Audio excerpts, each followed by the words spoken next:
on 6, a Call 6 investigation getting results for you. Tonight, a real estate agent is stripped of his license in order to pay thousands. Call 6 investigator Rafael Sanchez joins us live now with the guy who operated under different business names. Rafael? Erica, looking for a home, 'tis the season, but the man behind Garden Realty, 5-Star Realty, and Star Homes is no longer licensed to sell you real estate.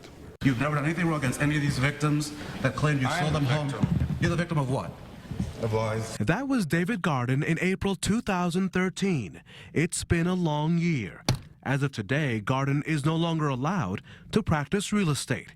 State regulators revoked his license. By committing fraud, you're ripping off consumers. By not renewing or not revealing criminal convictions, you're committing application fraud and lying to the commission in order to get your license or to maintain your license. I'm just glad that, justice was served. Kenneth McCallop has been through a swing of emotions.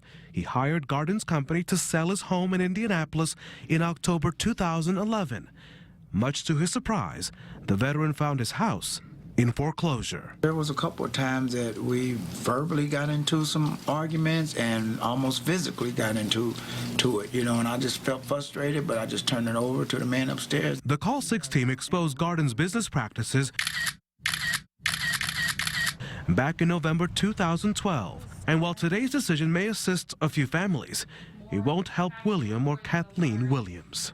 He shouldn't be allowed to even act like he's going to rent a home. They're still waiting for Garden to refund more than $500. He rented them a home that at the time was not livable. William, who's awaiting a lung transplant, says the experience was so bad, so overwhelming, he almost committed suicide.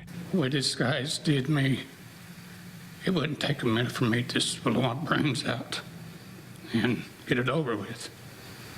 That's how stressed up I am. But you can't do that. No. You have a wife that loves you. Yeah. You have grandkids. You have a family that loves you. So that's why I keep fighting.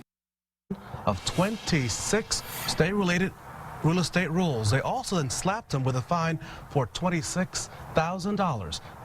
They slapped Mr. Garden with a fine for $26,000. Also found him in a violation of 26 rules, and he will also have to pay his victims $15,000. We should point out that in these cases, his attorney plans to challenge this, and this. In fact, he plans to appeal all of that. We'll have continuing coverage of the story as it works its way through the court system.